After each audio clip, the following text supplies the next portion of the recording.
Her cruel husband left her to die in the blistering desert, the venom of a rattlesnake already coursing through her veins. He took the last of the water, stole the locket her mother gave her, and vanished into the horizon without a backward glance. She lay in the dust, ankle-swollen, breath shallow, praying for a miracle as the sun beat down like a merciless judge. This is the story of betrayal, survival, and the unexpected hand of kindness that would change everything. Follow my story until the very end, and don't forget comment the city you're watching from, so I can see how far this story has traveled across the world. The year was 1884, and the Arizona sun was not just hot, it was punishing. It scorched the ground until the earth cracked, until the air shimmered in waves that made the horizon blur and dance. For Eleanor Hayes, that endless horizon had become a prison wall. Every direction looked the same, dust, rock, and sky, and every step forward promised only more suffering. Her husband, Silas Vance, trudged ahead of her, his boots crunching over the brittle earth. He was tall, broad in the shoulders, and sunburnt red along the neck where his shirt collar sagged. His presence used to mean strength to Eleanor. Once long ago she had believed in him, trusted that his boldness could carry them through the harshness of the frontier. Now she saw only cruelty in his slitted eyes, only selfishness in the way he gulped from the water canteen before tossing it back onto the wagon bench without so much as offering her a sip. Their wagon sat crippled behind them, axle snapped like an old bone.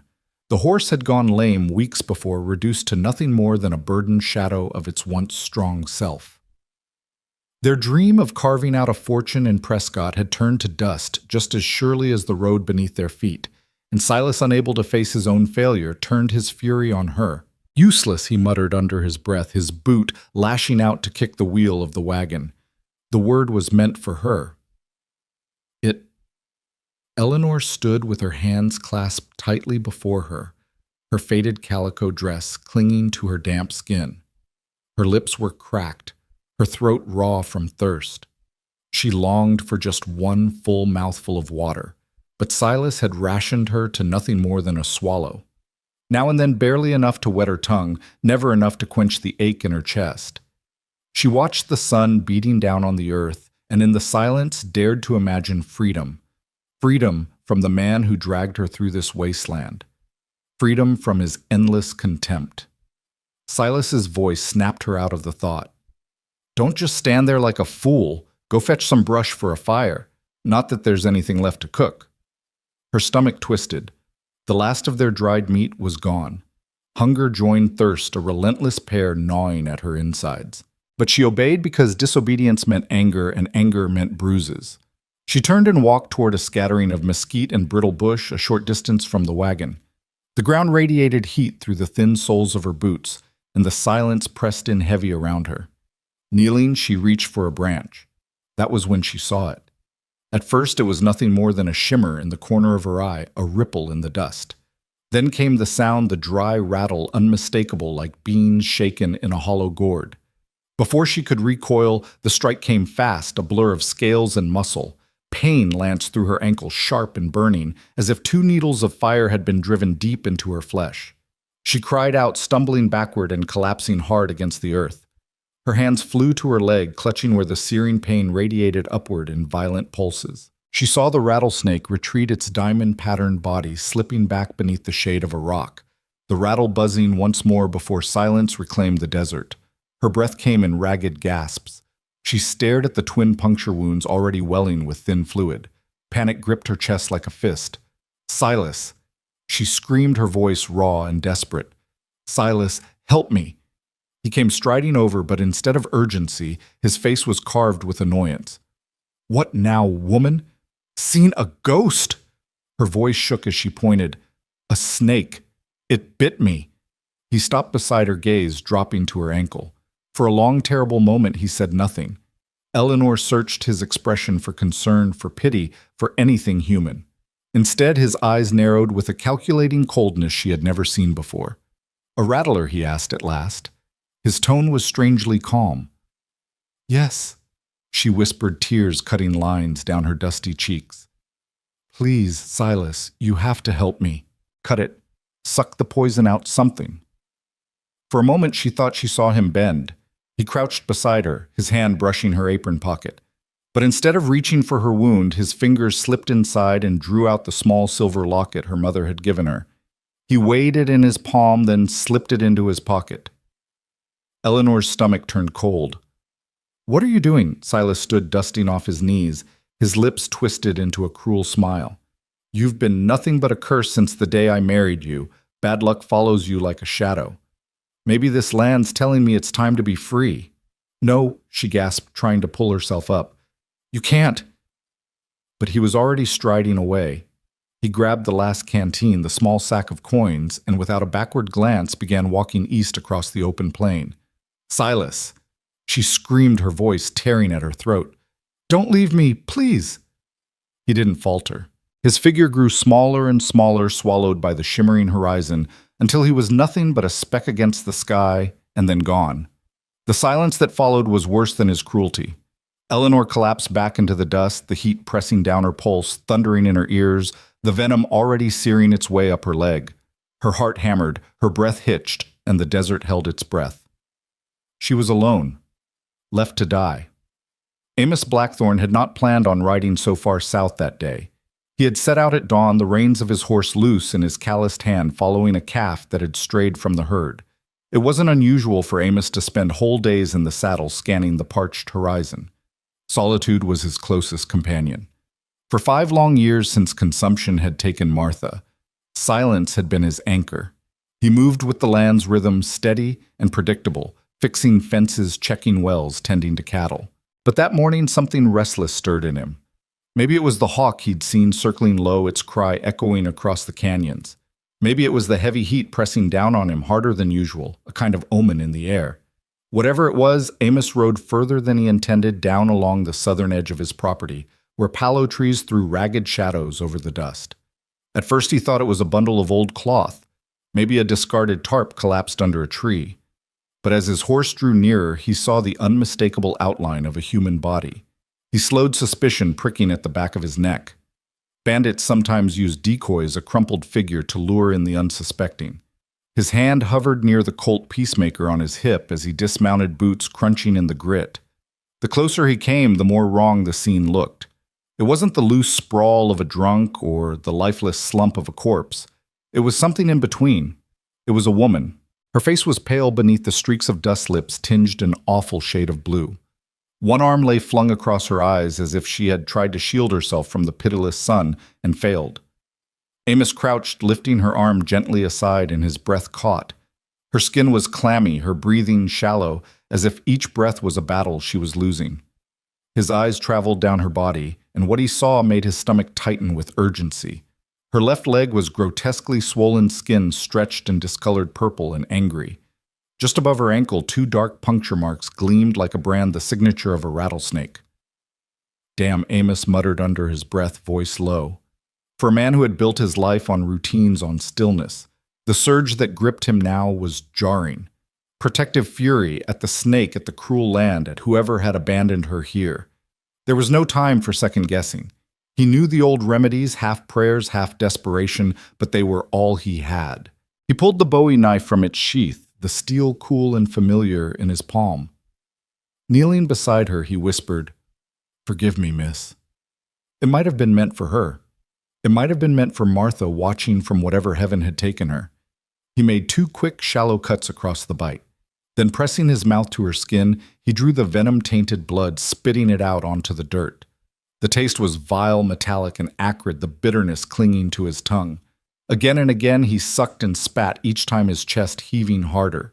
He worked until his own head swam, until the phantom taste of poison lingered long after there was nothing left to draw. Finally, Amos pulled back, wiping his mouth with the back of his hand. He unscrewed his canteen and rinsed, then tipped a few precious drops onto her cracked lips. For a moment, nothing. Then a faint moan escaped her throat, fragile but alive. "That's it," he murmured, voice softer than he knew it could be. "Stay with me." Her eyelids fluttered, but she did not wake.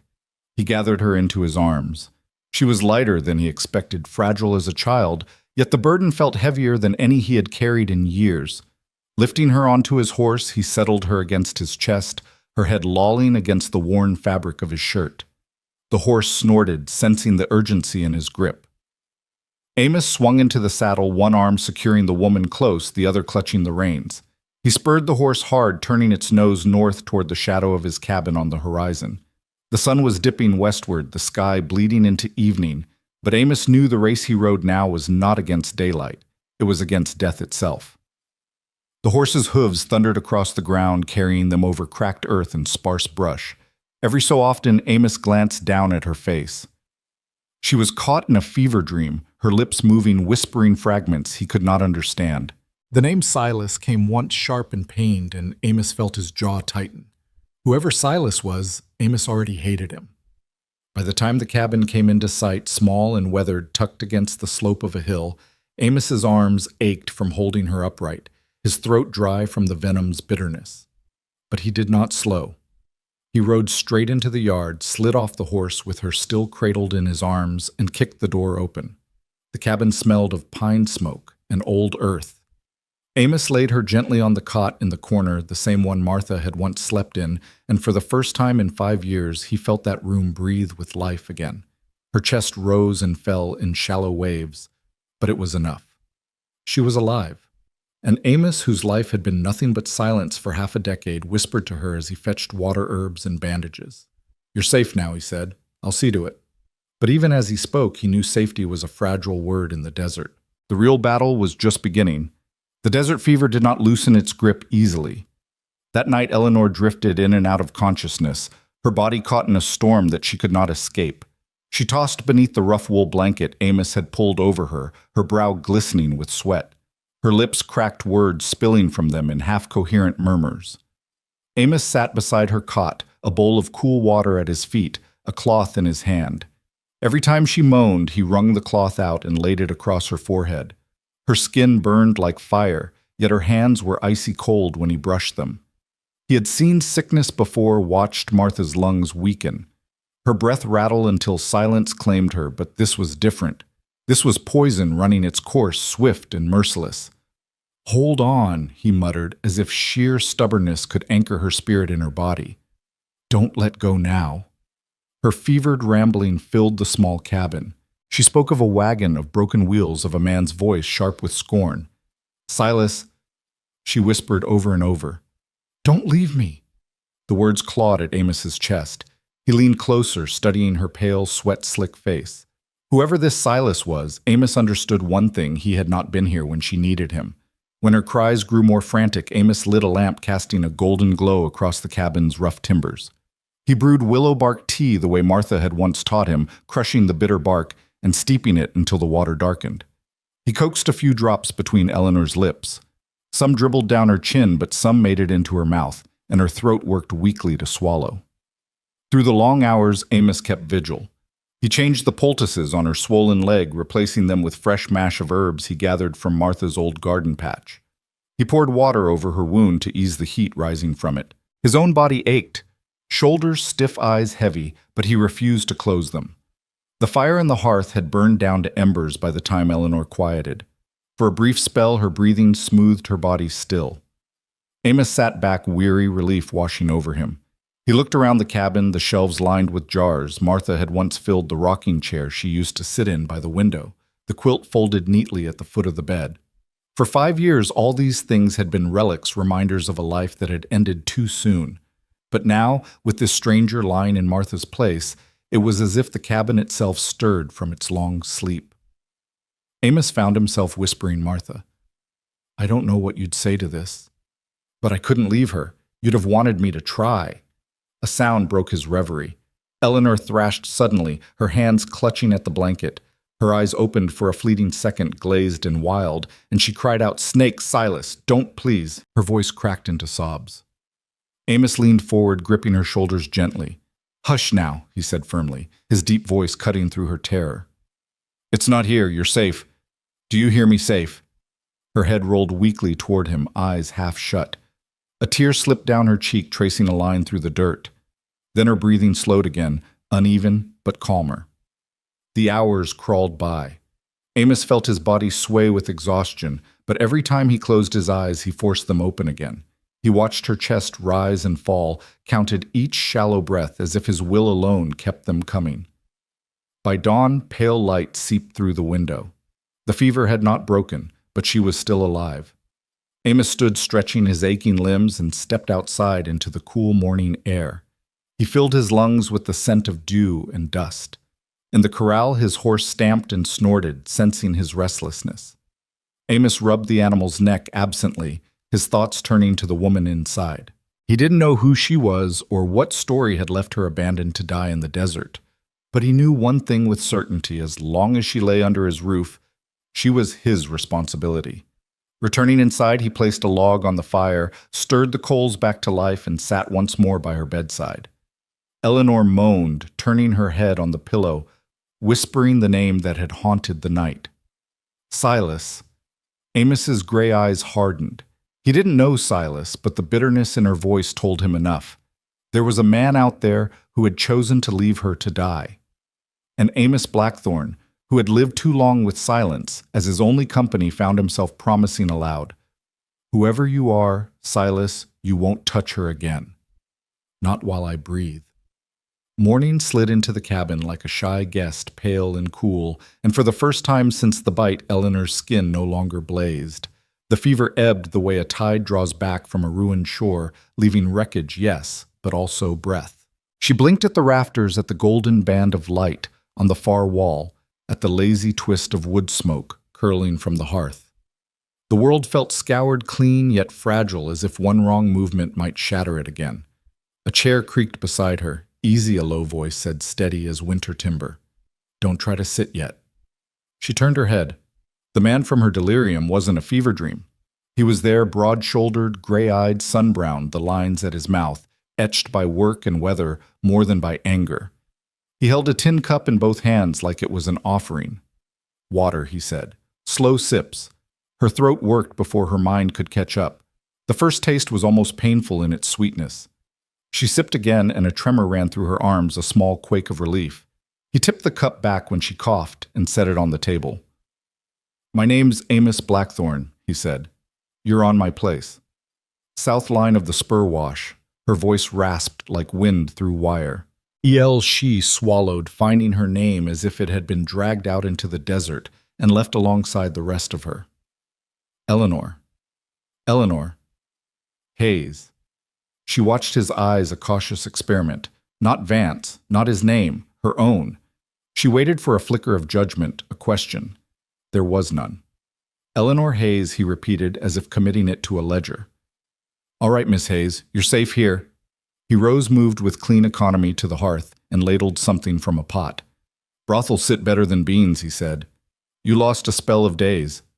"How?" "Long." She hated the way her voice scraped and broke. 3. "Fever near cooked you. You spoke some." He came back with a cracked bowl and a spoon that had been polished silver by use. "Here." He crouched one knee to the plank floor. "I won't crowd you. Tell me if it hurts." He didn't reach for her until she nodded. Even then, his touch was careful, not the grabbing, impatient handling she had braced for. He eased an arm behind her shoulders, lifting her against flattened pillows that smelled of cedar. Pain flowered hot in her ankle. She bit the inside of her cheek and forced it down. Slow, he reminded her, and held the spoon. She tried and learned that hunger can be as tender as a bruise. 2 spoonfuls, 3. The broth was thin and savory bone onion, a whisper of sage, and each swallow steadied the world a little more. Her gaze fell to her leg. A strip of white cloth bound her ankle, clean and snug. The swelling had deflated from monstrous to merely angry. Purple and yellow shadows marbled her shin where the heat had raged. "You cleaned it," she said. "And cut it," he admitted. "Old-timers' ways. They don't do as much as folks think, but sometimes they buy time. Didn't have better at hand. Kept you cool. Willow bark for the heat." He paused, studying her with that unflinching rancher's look that weighed weather and soil the same as souls. "You're alive. That's what counts." Alive. The word landed in her like a pebble in a well, ripples spreading. Alive meant choices. Alive meant tomorrow was not just a far bright line people talked about and never reached. She finished half the bowl, then shook her head. "Thank you," she whispered. The words were too small for what he had done, but they were all she had. He set the bowl down and lowered her back, careful not to jar her leg. "You can sleep more," he said. No. Her fingers brushed the coverlet, a fine, hand-stitched quilt whose seams had been repaired recently with a thread that did not match. The stitches were not neat like a woman's. They were earnest crooked, a man's trial. If I sleep, I'll dream. I'd rather not. He pulled the rocking chair closer and sat. Then we can listen to the day go by, he said. It wasn't a jest. It was an offer. Silence lay easy between them for a time, broken by the small sounds of a place lived in fire, popping softly. A draft under the door. A magpie scolding from the cottonwood outside. She found she wanted to anchor herself to those sounds, to learn the names of each and keep them.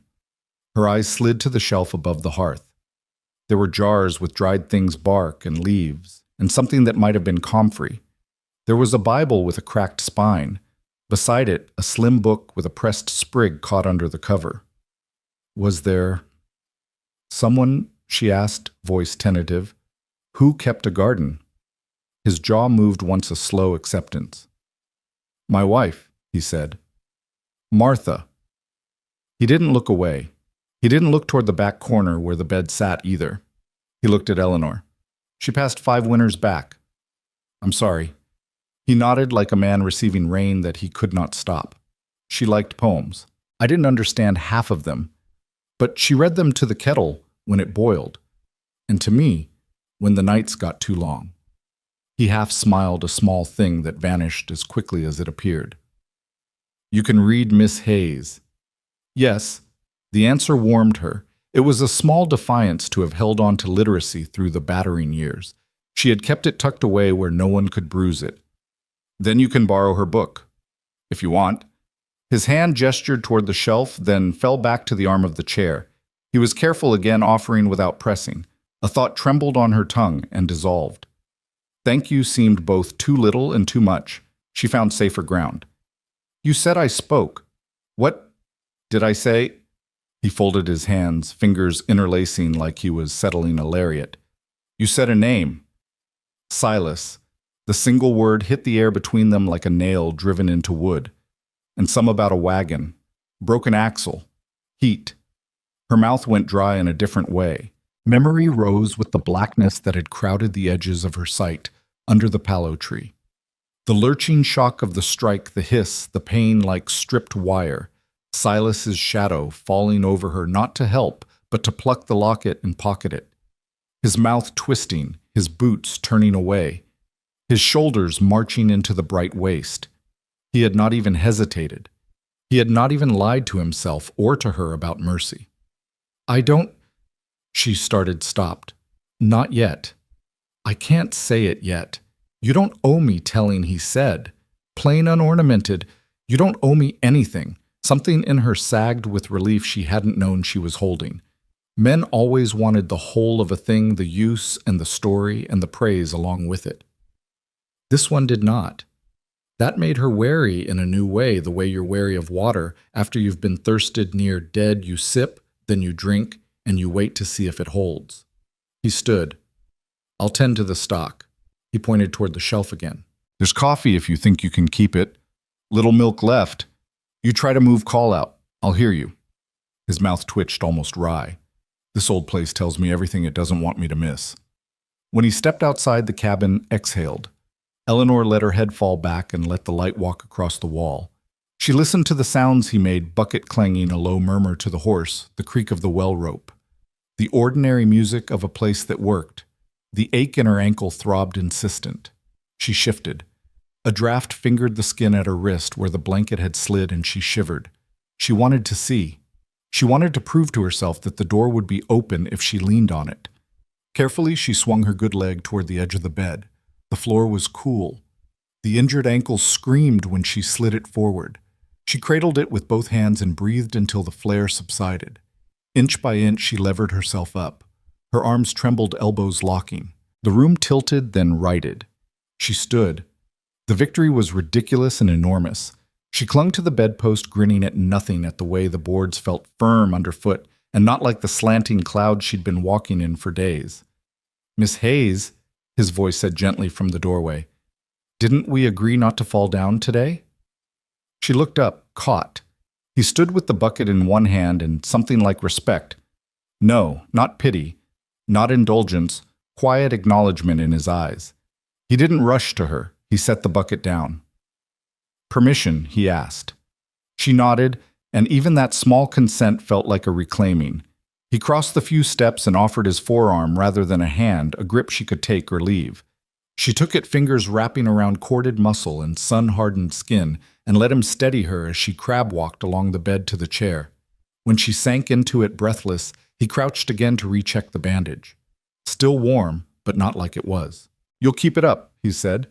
He adjusted the pillow under her ankle as neatly as any nurse. "We'll get you stronger, inch at a time." "Why?" She surprised herself with the question. It leapt out raw. "Why did you do all this for a stranger?" He didn't answer right away, and when he did, he didn't turn it grand. "Found you where no one should be left," he said. "Didn't figure I had a choice I true could live with." She learned something about him in that line, the way he measured his deeds against a standard that wasn't talk or town or law, but his own sleep at night. She nodded, blinking fast, forbidden tears begging.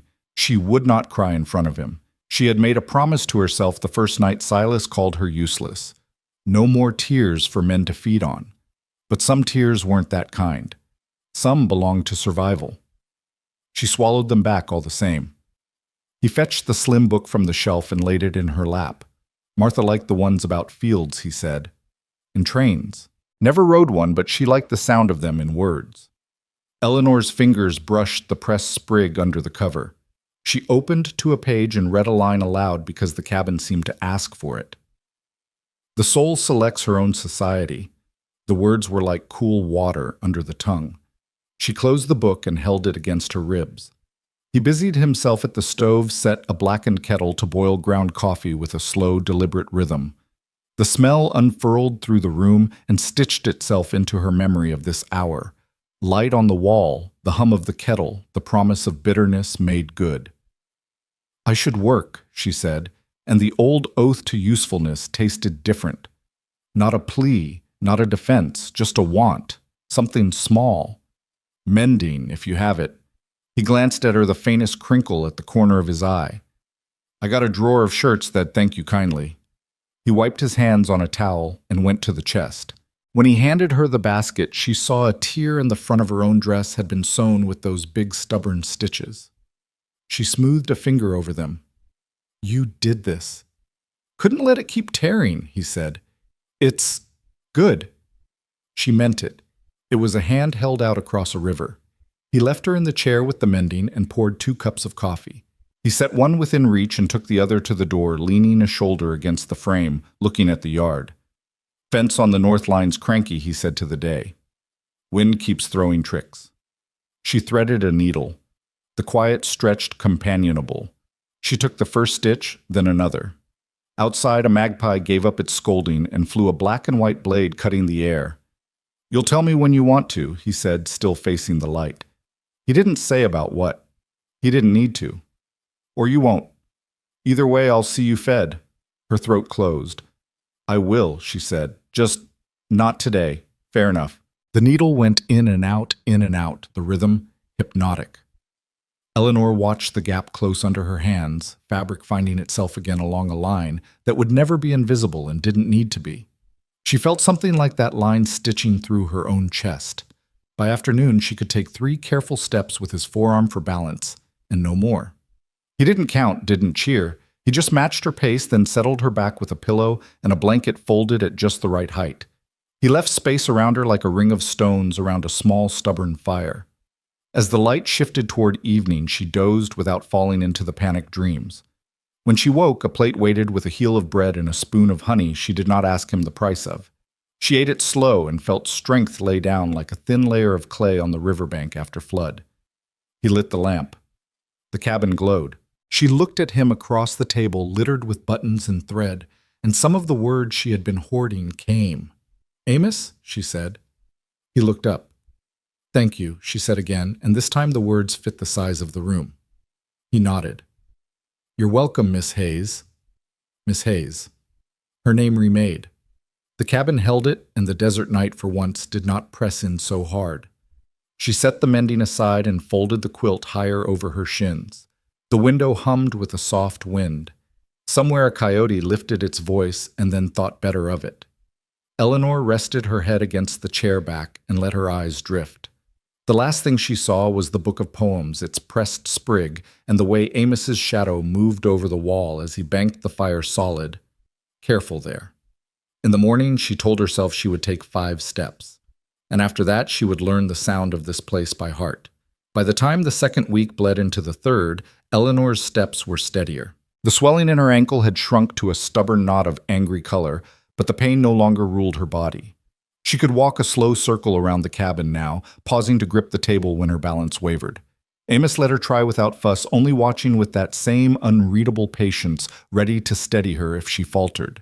The rhythms of his life had absorbed her in quiet increments.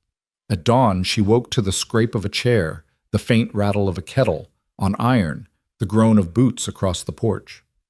He tended to stalk before the sun's fire grew merciless, checked fence lines returned by midday, with sweat darkening his shirt. She left behind took to small tasks, darning shirts from his drawer, sweeping the cabin floor, coaxing green shoots in the patch of soil outside the window where Martha's garden had once flourished. At first Amos protested when he saw her working. "You ought to be resting," he said, setting down the bundle of kindling he carried. "I've rested enough," she answered, smoothing her dress. Her stitches in his shirts were neater than his had been, the hem straight, the tears nearly invisible. "I can do this much." He regarded the shirt, then her, and gave a short nod. "Looks like you can."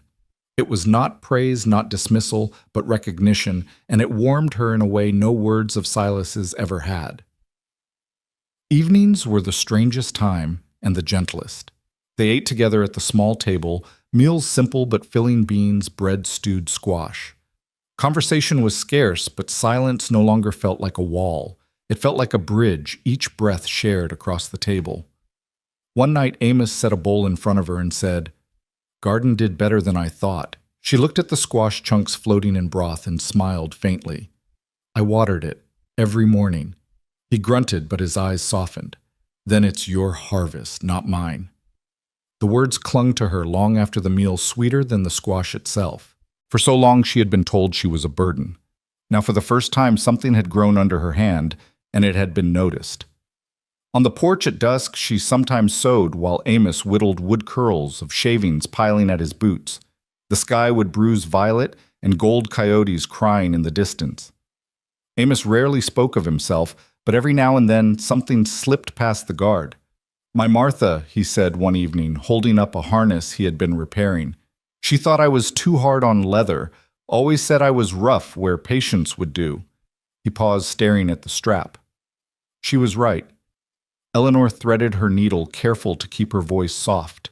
"Seems to me you're patient enough now." He gave a quiet huff that might have been a laugh. "Maybe I learned too late." The air between them stilled. Eleanor looked at the mending in her lap, then back at him. "Or maybe not too late," she said, and the words hung between them, fragile but real. Inside, in the dim light of the cabin, Amos sometimes left small signs of care she noticed only later. A shawl draped over the chair before the night chill set in. Her cup placed near the bed in case she woke thirsty. The old Bible moved to the side to make room for Martha's poetry book, where Eleanor had left it open. He never mentioned these gestures. Neither did she. But each one was a stitch in something larger, something she was beginning to recognize as safety. One morning she caught him outside repairing a gate latch. "Your stitches," she said, holding up his old mending. "They held even if they were crooked."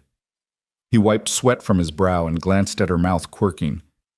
"So did you," he said. "Held even crooked." The word struck her deeper than he could have known. She turned away, blinking at the sky, her throat tightening. She had thought of herself as nothing more than bent broken. But to him, her survival itself was proof of strength. At night, when she lay on the cot, the cabin no longer felt foreign. It pulsed with the warmth of Amos's presence, with the slow creak of his chair by the fire, with the steady rhythm of a man who asked nothing of her but to heal. It was in that quiet that Eleanor realized something startling. She was not waiting for Silas anymore. She was not counting the horizon for his figure, not bracing for his voice. Instead, she listened for Amos's boots on the porch, for the scrape of his chair, for the kettle's hiss when he poured coffee. And with that realization came a tremor of fear, because safety was dangerous too. It let hope creep in, and hope was a fragile thing in a land that had nearly swallowed her whole. Still, when Amos came in from the yard one evening, dust clinging to his shirt, and nodded at her basket of mending with a simple, "Good work," she felt something shift inside her. A piece of herself once starved and forgotten had begun to breathe again. By the time the cicadas began their high-humming chorus in the evenings, Eleanor could walk without leaning on the table. Her gait was uneven, her ankles still stiff, but she no longer feared each step would betray her. Amos noticed he noticed everything, though he seldom spoke of it. He would glance once the way a rancher might glance at a fence line after a storm, assessing respectful, not intrusive. One afternoon she made it all the way to the porch on her own. The air outside was sharp with sun-baked sage, the yard stretching wide, dotted with the outlines of corral and barn. Amos was mending a harness strap at the porch rail, his hands slow and sure. She stood in the doorway watching him for a long moment before he looked up. "Well," he said, setting the strap aside, "seems you're getting along. I told myself I'd see the sky from here before the week ended." She lowered herself onto the step, breathless but proud. "Looks different than from the window." He nodded, settling back on his heels. "Windows lie. Make the world smaller than it is." The silence that followed wasn't heavy. She could feel the day's warmth seeping up from the boards, the rough grain beneath her palms. Somewhere beyond the barn, a hawk screamed. For the first time since the snakebite, she felt less like a body surviving and more like a woman living. She found ways to contribute small things at first. When Amos came in dusty from the fields, she had water waiting. When he left tools scattered, she gathered them into the crate near the wall. She even ventured into the small garden, kneeling carefully to coax weeds from between tender shoots. One morning, she found herself kneading dough in a bowl that had belonged to Martha, the sleeves of her dress rolled to her elbows. Amos walked in, stopped in the doorway, and stood silent for a moment. "I thought I'd try bread," she explained, wiping flour from her cheek. "If the yeast still holds." His mouth curved slightly. "Smells right already." When the loaf came from the oven imperfect and lopsided, he broke off a piece and tasted it. "Better than mine ever came," he said. And though his tone was plain, his eyes held something else, something warm, she hadn't seen directed at her in years. In the evenings, their silences shifted. They began to carry stories dropped like stones in still water. Eleanor told him of her childhood in Missouri, how her father's fiddle could make neighbors dance until dawn, how her mother had sewn the calico dress she still wore. She skipped over the darker years, the bruises left by Silas's words and hands, but even what little she shared made Amos's jaw tighten. For his part, Amos spoke sparingly of Martha. She liked to plant things where nothing ought to grow, he said one evening, eyes on the small patch of garden Eleanor had begun tending again. Said it was her way of arguing with the desert. Eleanor smiled faintly. "She sounds like someone I would have liked." "I think she'd have liked you," Amos replied, his voice low. Then he cleared his throat, turning back to the harness he was repairing, but the words lingered between them. Sometimes when the air grew cooler and the stars pricked the sky, Amos would sit on the porch step below hers. He didn't look at her, and she didn't look at him, but the silence they shared was no longer the emptiness of strangers. It was something that held something that grew. Eleanor began to notice the small ways he cared without speaking of it. A chair placed close enough to steady her if she faltered. A shawl folded neatly at the end of her cot. A line of chopped wood stacked higher than usual outside the door, as though he anticipated her need for warmth at night. And in turn, she began to care for him. She hemmed his shirts properly, replaced buttons, patched holes in his trousers. She found herself humming while she worked melodies half-remembered from her father's fiddle. When Amos walked past, he would pause not to interrupt but to listen. One afternoon, as she sat sewing on the porch, he returned from the field and stopped short. For a heartbeat, he just watched her, his face softened by something like memory. "My Martha," he said quietly, "could mend anything. Thought she could stitch the whole world back together with thread and patience." Eleanor looked up, meeting his gaze. The words had cracked something open in him, she realized. She smiled gently. Maybe she wasn't wrong. He sat down on the step below her. They didn't speak again for a long while, but the silence wasn't empty. It was shared, layered with trust that neither of them had dared to name. That night, as Eleanor lay in her cot, she realized something had shifted. She was no longer a guest, no longer simply surviving. She was becoming part of this place as surely as Amos was. And though her heart trembled at the thought, she knew one truth she no longer dreaded tomorrow. The days began to stack like neat cordwood, each one straighter than the last. Mornings brought the squeak of the well rope afternoons, the resin scent of hot sage evenings, a hush that settled on the porch like a quilt. Eleanor learned the house's quirks, the loose board that groaned by the stove, the latch that liked a firm hand and its small generosities too, the warm band of sun on the table, the way the cabin held heat long after the fire died. She kept herself busy. Work had always been the one language left to her when fear stole the rest. She washed plates with sand and lye-cut rags from worn shirts, coaxed beans and squash into Martha's garden patch. When wind lifted grit, she braced the fence with spare boards. When a hen wandered, she coaxed it back with crumbs, smiling despite herself. Amos led her. He never hovered, only stood close enough to catch her if she faltered. Most days, she didn't.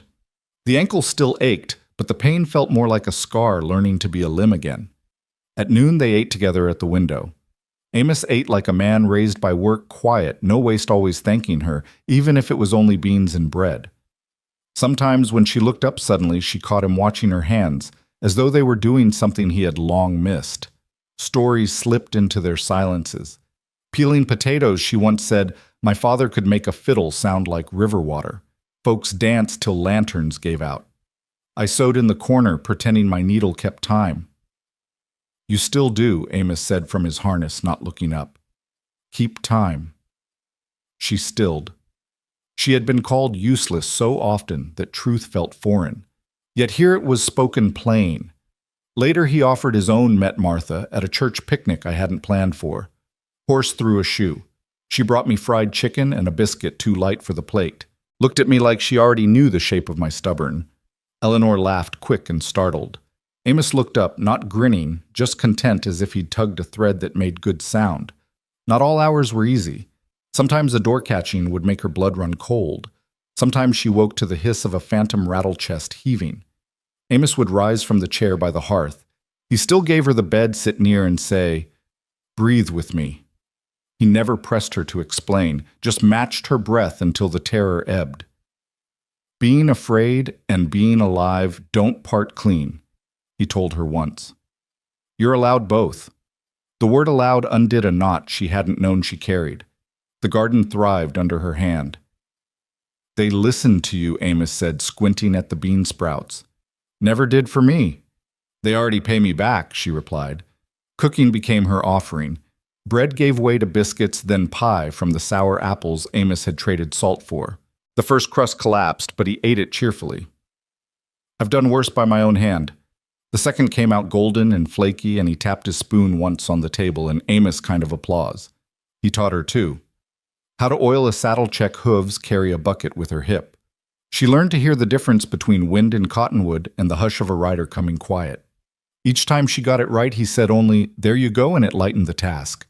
Evenings often ended with her reading Martha's book of poems. She chose lines at random, letting them change the room. "The soul selects her own society," she read one night. Amos lifted his head. "Seems that's how it should be," he said, and she closed the book feeling the truth of it. Bits of her own story slipped out. Missouri creaks like hammered tin, a sister back east, a locket with her mother's hair. She stopped there, words closing over like water. Amos didn't pry. His silence said he'd wait. Once after she burned a biscuit, she began, "I'm sore." He cut in, almost puzzled. "For what?" It wasn't a trick. It made her stop and reconsider. She began practicing something new, not apology, but correction. It was clumsy, but it held. On a hot Sunday, they set work aside. Amos whittled pine on the porch while she mended a shirt. Doves muttered in the cottonwood. "Where would you go?" he asked after a long pause. "If you could just go." She surprised herself with the clarity. "A creek to cool my feet, then a town with ribbon by the yard and paper that doesn't smear, then a bluff where I could see farther than a day's walk." "You..." He shaved a curl of wood, used to dream of the ocean. Lately I think of staying, but making the staying different. With someone else's footsteps on these boards, with laughter a man doesn't make alone. The words opened a room between them. Neither stepped into it, but neither closed the door. That night, as the sky bruised purple, she stood in the doorway, hands braced. After I was bitten, she said, voice steady. He looked at me, took the water, and walked away. Amos's face did not flinch. He simply lifted his chin, meeting her truth head on. Tomorrow, she added, I can say the rest. I'll be here tomorrow, he answered. For the first time since the desert, her hand let go of the doorframe without shaking. The next day dawned with a sky so clear it felt almost cruel. A sweep of blue stretched over the desert like it had never known suffering. Eleanor sat on the porch steps, a shawl wrapped loosely around her shoulders, though the morning already burned warm. Her ankle rested on a stool, the bandages clean. She held Martha's book in her lap, but the page blurred.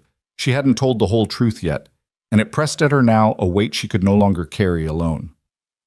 Amos emerged from the barn, sleeves rolled up, the smell of leather and horse clinging to him. He wiped his hands on a rag and paused when he saw her face. He didn't ask. He only came to sit on the step below hers, looking out toward the shimmering line of horizon. He left me, she said suddenly before the moment escaped her. Her voice trembled, then steadied. Silas, my husband, the snake bit me. And he looked down at me, smiled, and walked away. Took the water, took my locket, said I was a curse. The words spilled out harsh, jagged things she had kept caged too long. For a breath, silence held.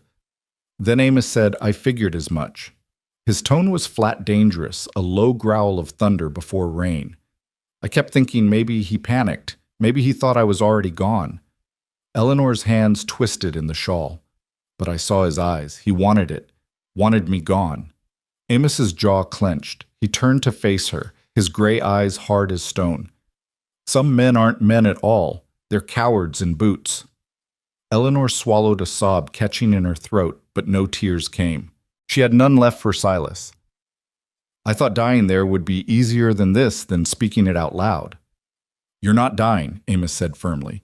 Not while I've got breath, and you don't owe that man another drop of your silence. The conviction in his voice startled her. It wasn't a vow dressed in flowers. It was plain immovable. He would not let Silas touch her again, and for the first time she believed it. She leaned back against the porch post, letting the words settle in her bones. The land around them stretched wide, indifferent and vast, but here in this small corner she felt anchored. Through the weeks that followed, their lives wove closer. Amos rose with the sun, and Eleanor began rising with him. She fed the hens while he tended cattle. She kneaded bread while he split wood.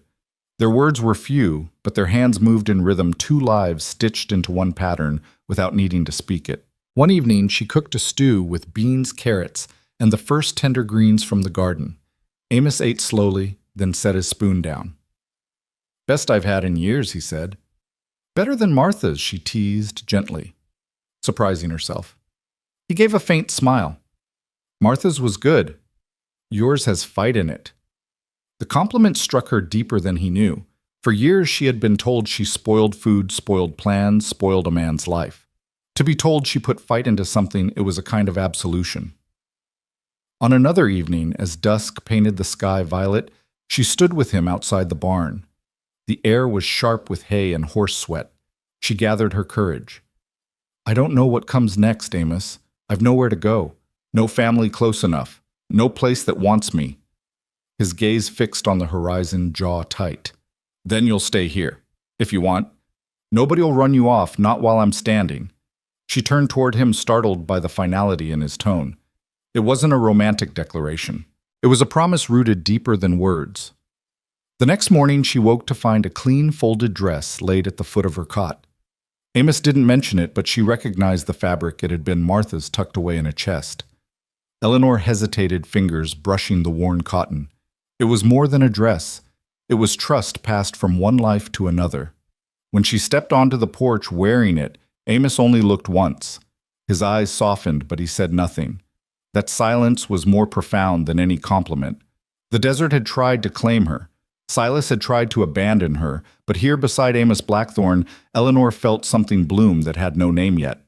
Safety, perhaps, or the fragile beginning of hope. And though the horizon stretched wide with threats she could not yet see, one truth settled steady in her chest: she would never again face them alone.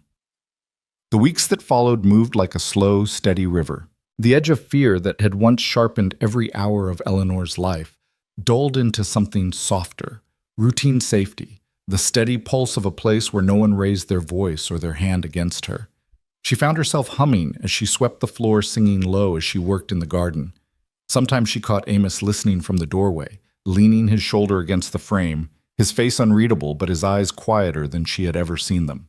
Together they began to settle into a rhythm that belonged to neither his solitude nor her survival, but to the two of them joined.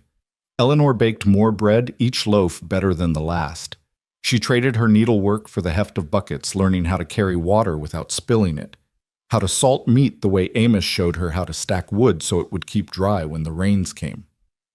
One evening, Amos came in from the fields, his shirt clinging damp with sweat dust clinging to his boots. Eleanor was bent over the stove stirring beans. He paused watching her, then said quietly, "You're making this place more than it was." She looked up, startled. "It was already yours." "I only meant a little cook, a little." He shook his head, setting his hat on the peg. "No, you breathe into it. Makes it feel alive again." Her throat tightened at that, the spoon trembling in her hand. It had been so long since anyone had said her presence added to anything rather than spoiled it. She turned back to the pot, hiding the tears that threatened, but Amos saw the way her shoulders shook. He didn't press. He only set the table with care, as if that act alone could steady her. At night, when the air cooled, they sat on the porch and watched the sky bruise with stars. Eleanor read poems aloud from Martha's book, her voice gaining strength with each line. Amos listened, eyes fixed on the horizon, his silence speaking volumes. Once when she finished a verse about endurance, he said softly, "Fits you that one." She had no reply, only closed the book and held it against her heart. Their bond deepened in gestures more than words. Amos built her a small stool so she could tend the garden without straining her ankle. Eleanor mended his work gloves with such fine stitches that he held them up in the light, surprised. He brought her wildflowers once awkwardly set in a chipped mug on the table. She never asked where he'd found them. She only smiled, touched the petals, and let the silence between them glow with meaning. Sometimes she thought of Silas. Not with longing, but with a cold, clear hatred. The memory of his back turning away from her in the desert would strike her at odd moments. She would stiffen breath shallow, and Amos would notice. He wouldn't ask, but he would find some task to do nearby, his steady presence anchoring her until the storm passed. One night, as they sat by the fire, Eleanor finally said it aloud. "He'll come back for me."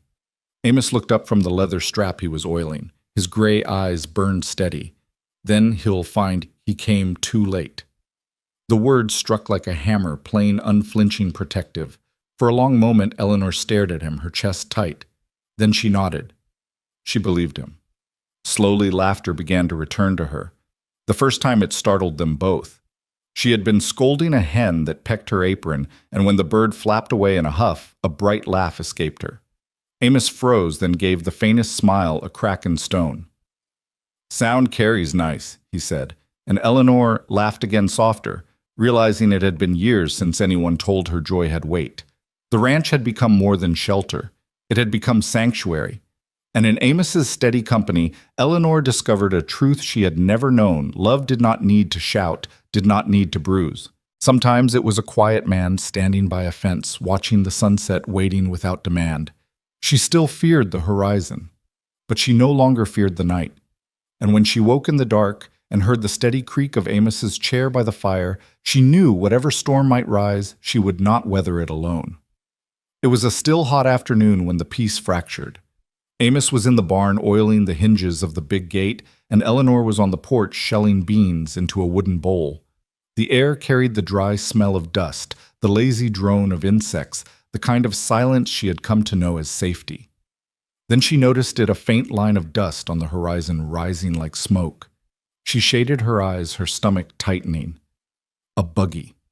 She could see the glint of wheels, the jerky rhythm of horses pulling fast. Visitors were rare in these parts. Unannounced ones were never good. Amos. She called her voice low but urgent. He came quickly, wiping his hands on a rag, his body stiffening as he followed her gaze. The color in his face hardened. "Stay inside," he said, voice flat. "No," she whispered, clutching the edge of the porch rail. "I need to see." The buggy grew closer, dust pluming behind it until shapes sharpened in the glare. Two men. The driver was Sheriff Tompkins, broad-shouldered with his familiar badge glinting. She recognized him from a distant memory, Jericho's sheriff, the nearest town east, but it was the man sitting beside him who made her blood freeze. Silas. Her breath caught like a snare pulled tight. He was cleaner now, fed his shirt new, his hat broad and smug on his head. The sight of him alive and whole felt like a cruel trick. He leaned back in the seat, his lips twisted in that practiced smile, the one he had once used to charm strangers and deceive her. Amos stepped forward, his body a wall.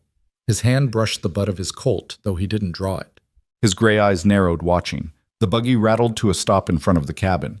Sheriff Tompkins climbed down first, tipping his hat.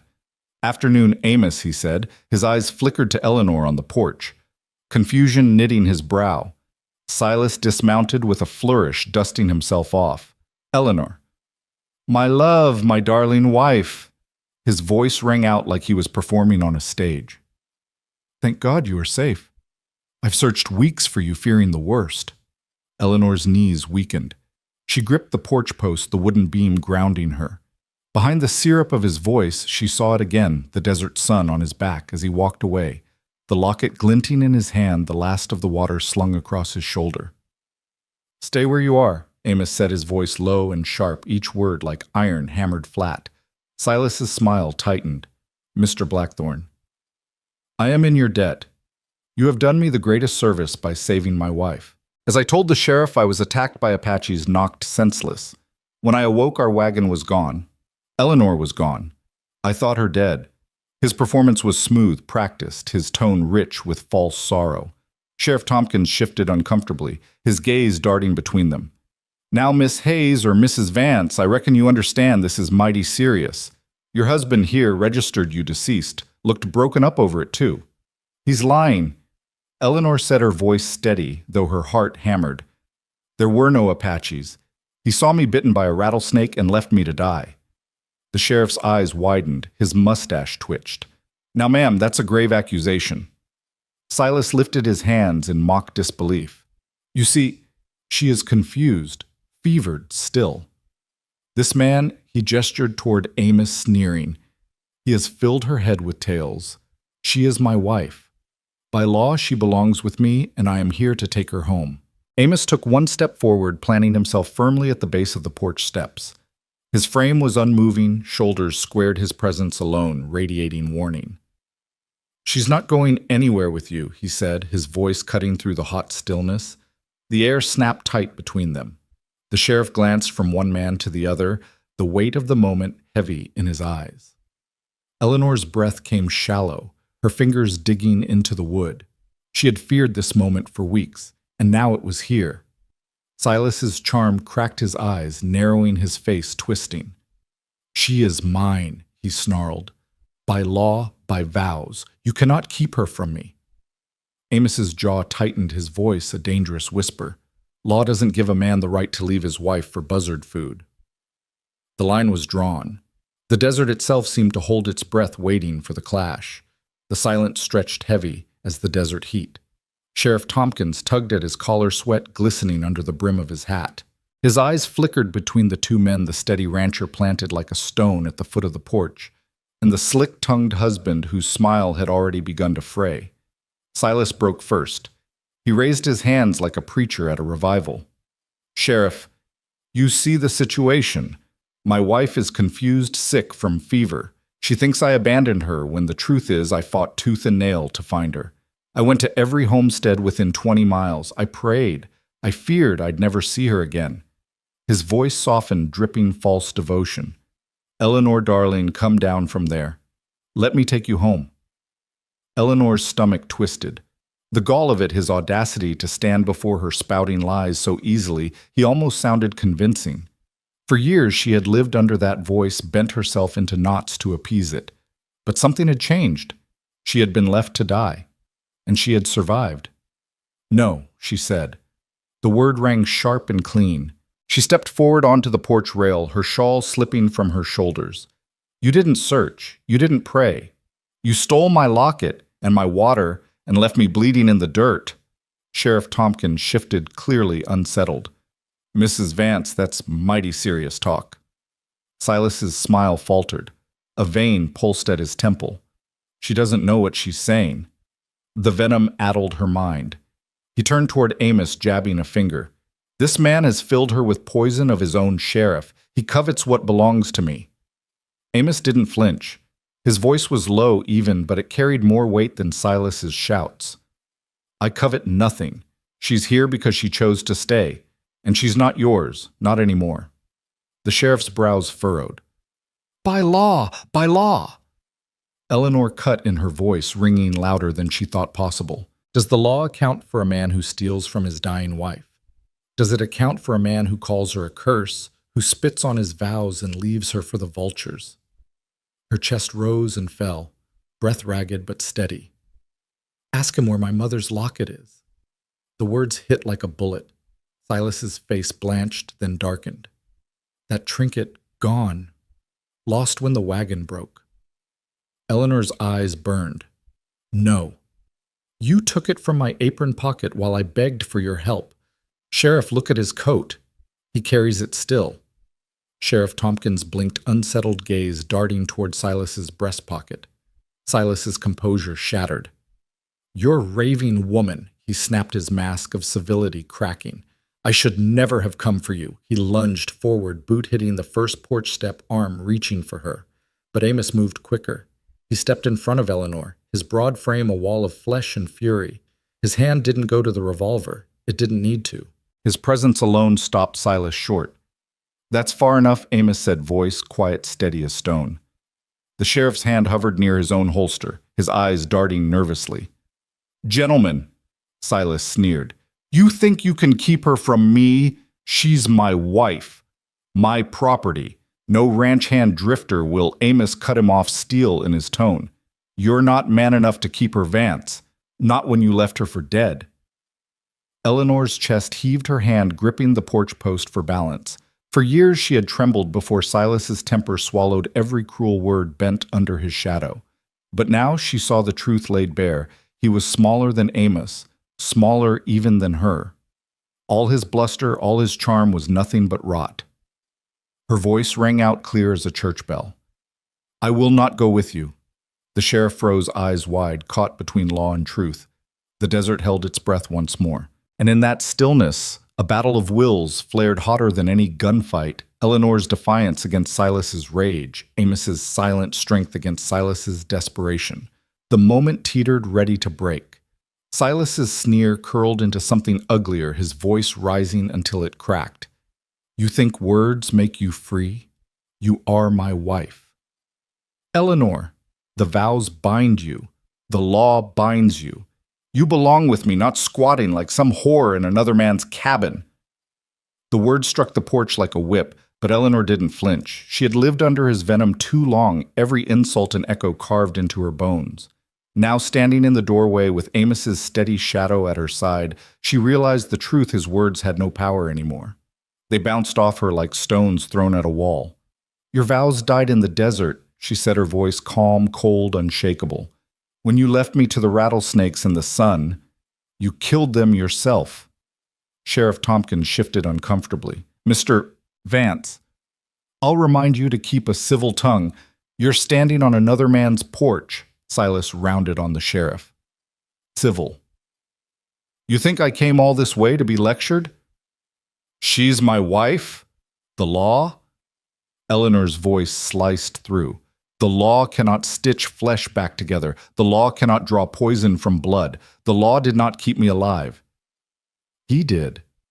She pointed to Amos, her hand steady. "And if you dare say I belong to anyone, know this: I choose where I stand, and I will never stand beside you again." Silas's face flushed crimson rage, overtaking his slick facade. He reached toward his pocket fingers, fumbling at the outline of something small and metallic. Eleanor's breath caught. The locket. She knew it in her bones. There, she cried, her voice breaking sharp. "Sheriff, there! The locket's in his coat!" The sheriff's eyes snapped to the pocket. "Mr. Vance," he said slowly, his voice tightening. "Best show me what you're carrying." Silas's snarl twisted, but his hand stayed frozen over the pocket. "It's nothing. A coin. A trinket. Then show me." The sheriff's tone sharpened. His hand hovered near his own holster. Amos didn't move, didn't need to. His presence loomed like bedrock, silent but unyielding. Eleanor felt the heat of him at her back, and her fear melted into fury. "You robbed me as I begged you," she said, her voice rising.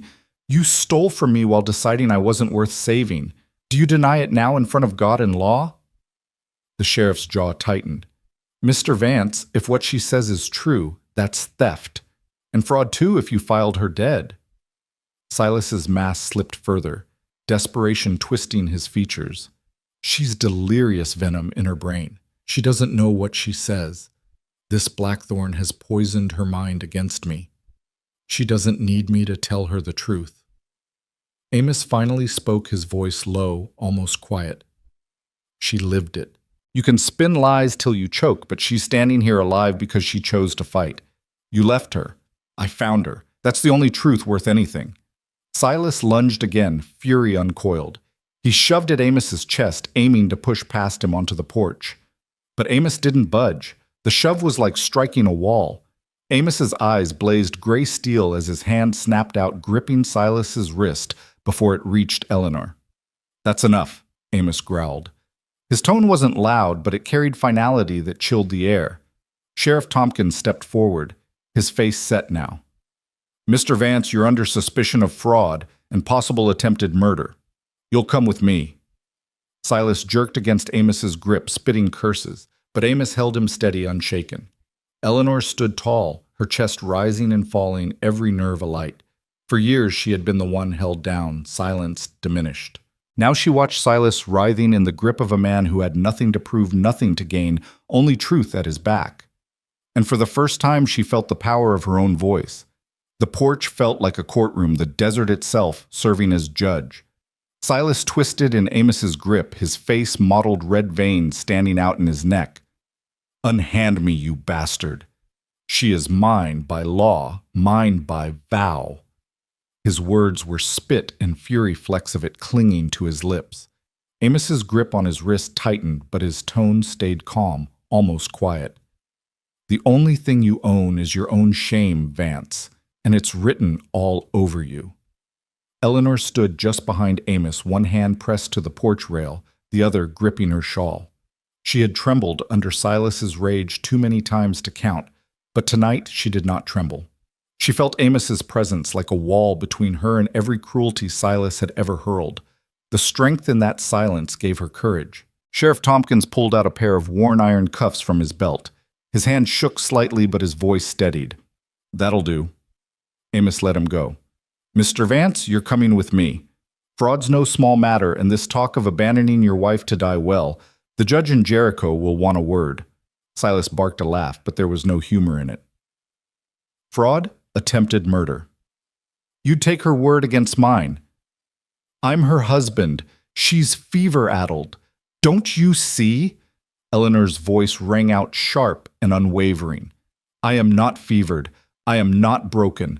I watched you walk away while venom burned in my blood. You left me, Silas Vance. You stole my locket, and you stole my last chance at life. And now you stand here and dare to call me yours." Her words cut through the hot air like a whip crack. Silas's mouth worked, but no sound came. Amos shoved him once hard enough to send him stumbling down off the porch and into the dust. The sheriff moved fast, clapping the irons over his wrists before Silas could recover. "You can curse me later," Tompkins muttered, snapping the cuffs shut. "Right now you're bound for Jericho." Silas roared, straining against the cuffs, his face twisted with rage. "You'll regret this, Eleanor. You'll regret the day you spat on your vows. You think this rancher can protect you. He's nothing. Nothing but dust and silence, and you—" He turned his glare on Amos, his voice venomous. You'll die alone like your wife did." The insult struck low, but Amos did not flinch. His jaw tightened, his hand twitching once toward the Colt at his side, but he did not draw. His eyes cold and gray as winter steel locked on Silas. "Get him out of here, Sheriff, before I change my mind about letting the law handle him." Sheriff Tompkins yanked Silas toward the buggy. Silas struggled, cursing his voice, carrying down the dry road. But with each step, his fury sounded less like power and more like desperation. The dust swallowed his words as the buggy wheels turned, carrying him away. The desert fell silent again. Only the cicadas buzzed steady and low. Eleanor sagged against the porch post, her knees giving way. Amos turned at once, steadying her with a hand on her arm. His touch was firm but careful, like always. "Easy now." Her breath shook. "He's gone." Amos nodded. "He's gone." For a long moment, she simply breathed the air, filling her lungs like water filling a dry well. Then, to her own surprise, she laughed softly. It was a fragile laugh, threaded with relief and disbelief, but it was hers. "He can't hurt me anymore," she whispered, as if saying it aloud might make it truer. Amos's gaze softened the steel in his eyes, giving way to something gentler. "No, he won't. Not while I draw breath." Eleanor met his eyes steady and unflinching. For years, Silas had broken her with his words. Tonight, Amos had rebuilt her with his silence, and in that silence she found her strength. The buggy rumbled down the road, its wheels creaking until the sound thinned into the desert air. Silas's curses faded like the dying echo of a coyote howl. The land seemed to exhale when he was gone, a hot wind sweeping across the yard and scattering the last of the dust he had stirred. Eleanor stood on the porch, trembling but upright. The shawl had slipped from her shoulders. She didn't bother to fix it. Her chest rose and fell as though she had run miles, but her eyes were steady. She had spoken the truth at last, and the truth had stood. Amos lingered beside her, arms crossed, gaze still fixed on the horizon where the buggy had disappeared. The lines at the corners of his eyes were carved deep, harder than she had ever seen them. For a long moment he didn't speak. Then, without turning, he said, "He won't be back soon. Sheriff will see to that." Eleanor's throat tightened. "Do you think he'll hang for it?" Amos shook his head slowly. "Men like him are slick. They wriggle out of nooses better than most snakes. But fraud, false death report, might keep him behind bars long enough for him to learn the taste of his own fear." His voice dropped cold and flat. "And if he ever comes here again, it won't be the sheriff taking him away next time." The weight of his words settled into the boards beneath their feet. Eleanor looked at him, really looked at the square set of his shoulders, the vein pulsing in his temple, the quiet rage burning under his calm. He had promised protection, and she believed him. But more than that, she saw something else. A man who had chosen her safety, not out of duty, but because he wanted it. Her knees weakened, and she sank onto the porch step. Amos lowered himself beside her, his hat in his hands. The silence stretched, but it wasn't empty. It was the kind of silence born of storms past when the air is raw and cleansed. "I thought I'd die in that desert," Eleanor said softly. "When I saw him walking away, I thought, that was it. That was the end." Amos turned his hat slowly between his hands. But it wasn't. "No," she whispered, a small, fierce light flaring in her chest.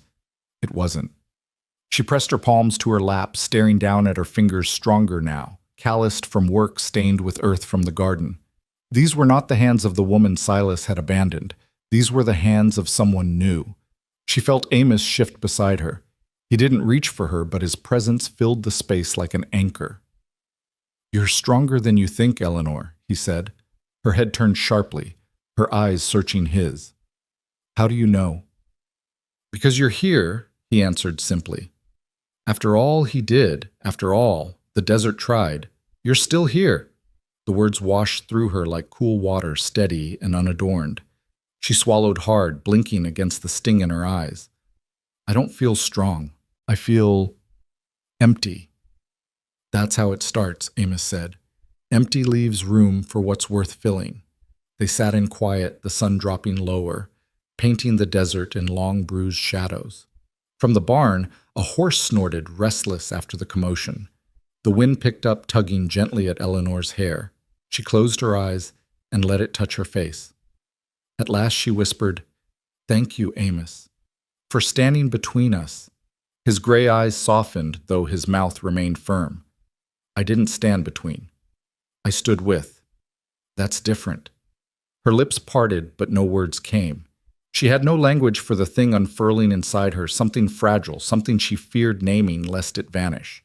She only knew this Silas's shadow had finally lifted, and in its place was a man who had guarded her, not with chains or vows, but with choice. When the stars pricked the sky that night, Eleanor lay on her cot and listened to the slow creak of Amos's chair by the fire. Each sound, the rasp of his breath, the steady tick of the clock, was a promise that the silence no longer belonged to her fears. For the first time in years, she slept without dreaming of snakes. The next morning dawned softer, as though the desert itself had turned a page. A pale haze lingered above the horizon, and the air carried a coolness Eleanor had not felt in weeks. She rose slowly, leaning on the wall for balance, and stepped out onto the porch. The boards were cool under her bare feet, and for once she did not feel the weight of dread pressing down on her shoulders. Amos was already in the yard, carrying buckets from the well. His movements were steady, unhurried, but she could see the tightness in his jaw. Yesterday's encounter had left its mark on him as surely as it had on her. He set the buckets down, wiped his brow with the back of his arm, and looked up. "You should be resting," he said. "I've done nothing but rest," she replied, her voice firm but soft. "I want to feel the day." He studied her for a moment, then nodded as though he understood she wasn't speaking of her body, but of her spirit.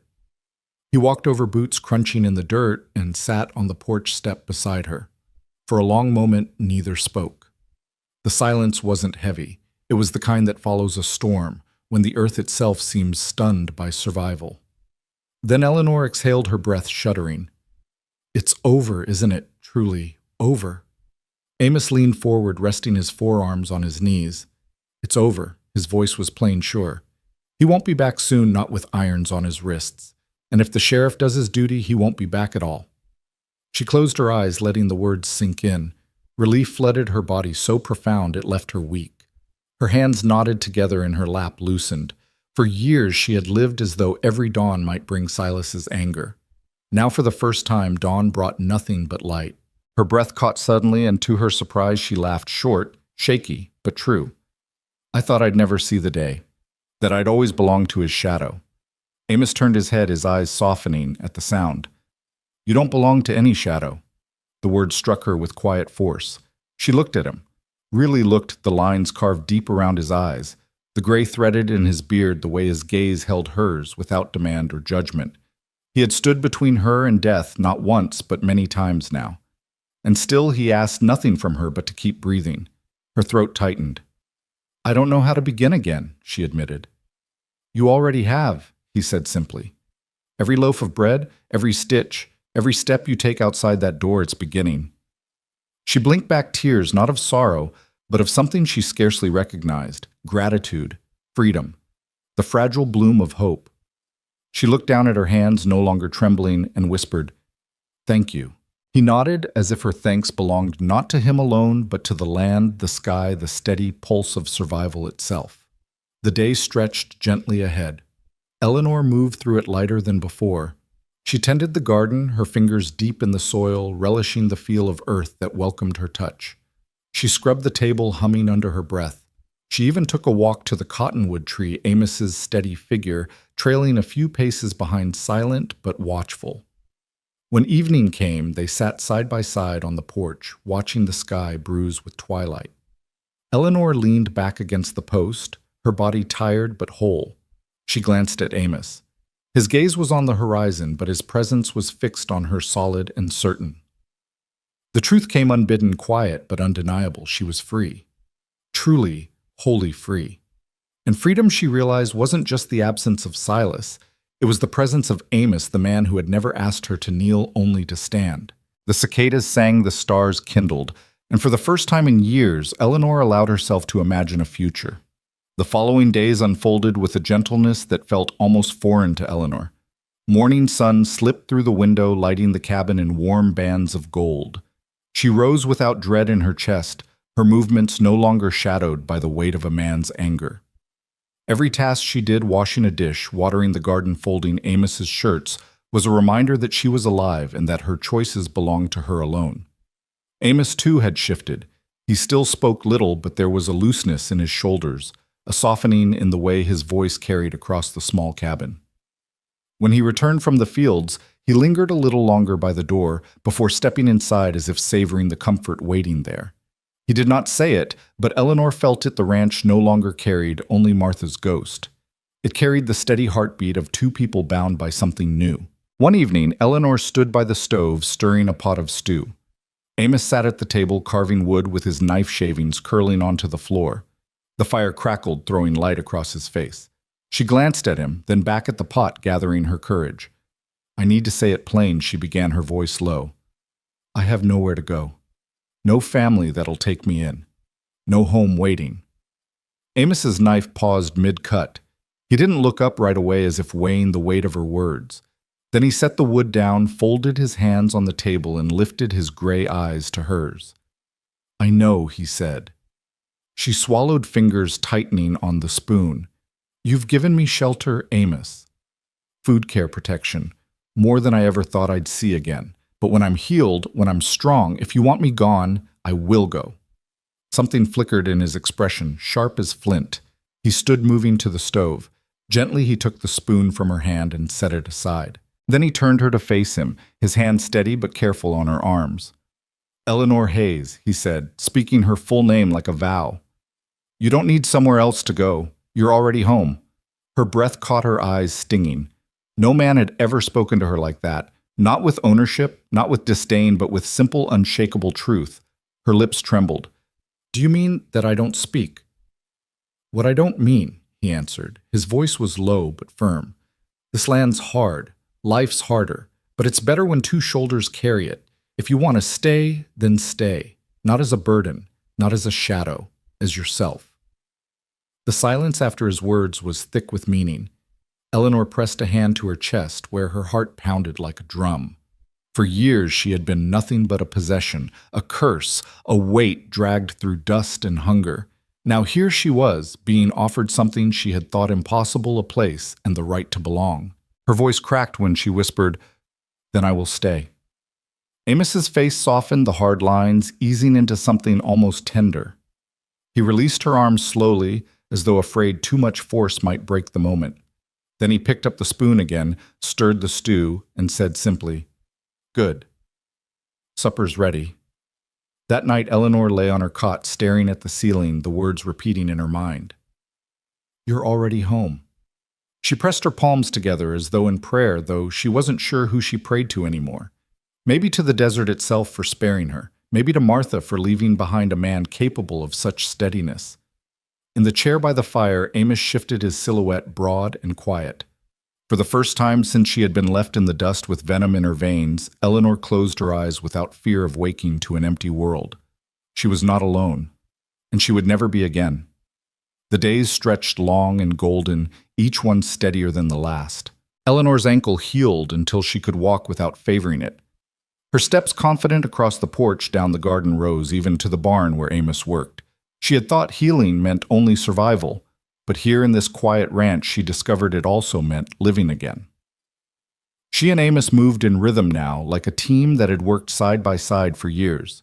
In the morning she baked biscuits while he fetched water. By noon she hung laundry on the line, watching it billow like sails while he mended fences with deliberate precision.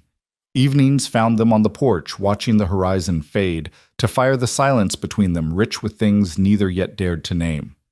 One afternoon, Amos returned from the Northline dust, caking his boots, his shirt clinging to his back. Eleanor was kneeling in the garden, coaxing bean vines up the stakes. She looked up as he approached, shading her eyes. "You're pushing too hard in this heat," she said. "And you're not," he countered, nodding at the dirt smudged on her cheek. She laughed, brushing her hands against her apron. "Fair enough." He crouched beside her, resting his forearm on his knee, his gray eyes following the vines she tied. "Never thought I'd see this patch green again." "Plants are stubborn," she replied, her voice quiet. "They'll grow where they're given half a chance." His gaze lingered on her, and she felt it, the unspoken meaning layered beneath his words. Heat rushed to her cheeks, and she turned back to the garden, her fingers trembling slightly on the twine. That evening, when supper was cleared away, Amos lingered at the table. The lamplight softened his features, casting deep shadows across the planes of his face. He cleared his throat, a rough sound. "I've been thinking," he said slowly. Eleanor set her needlework aside, her heart quickening. "About what?" His thumb traced the rim of his mug. "About how long a man can live with silence before it swallows him whole. I thought 5 years was enough. I thought I'd had my share. But then you came." He looked up, his eyes steady gray and clear. "And the quiet isn't so heavy now." Her breath caught. She wanted to speak, to tell him what his presence meant, how his strength had rebuilt her from ashes. But the words tangled in her throat. Instead, she reached across the table, her hand hovering until it found his. His skin was rough, calloused, but his touch was gentle when his fingers curled slowly around hers. For a long moment, they simply sat that way. Hands joined the silence between them, deep and full. Outside, the night settled soft around the cabin. Crickets chirped and the cottonwood leaves whispered in the breeze. Amos rose, tugging her gently to the porch. Together they stood at the rail, watching the sky bleed from rose to indigo. Stars pricked the heavens one by one, bright against the vast dark. Eleanor leaned against the post, her hand still in his. For the first time, she let herself admit it to herself, to the night, to the steady man beside her. What she felt was not only gratitude. It was something deeper, something fiercer. It was love. And though the words stayed unspoken, she felt certain he knew. The weeks rolled into one another, carrying with them a steadiness Eleanor had once thought impossible. The land was harsh, the work unending, but in the rhythm of it all she found a peace she had never known in her former life. The scar on her ankle faded into a pale reminder of survival, and the deeper scars within her heart slowly softened under the weight of days filled with quiet companionship.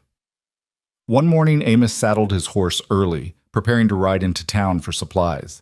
Eleanor stood on the porch, watching him tighten the cinch strap, his movements practiced and calm. She stepped closer, tucking a stray curl behind her ear. "Don't be long," she said, her tone half playful, half anxious. Amos looked up, the corner of his mouth twitching into the faintest smile.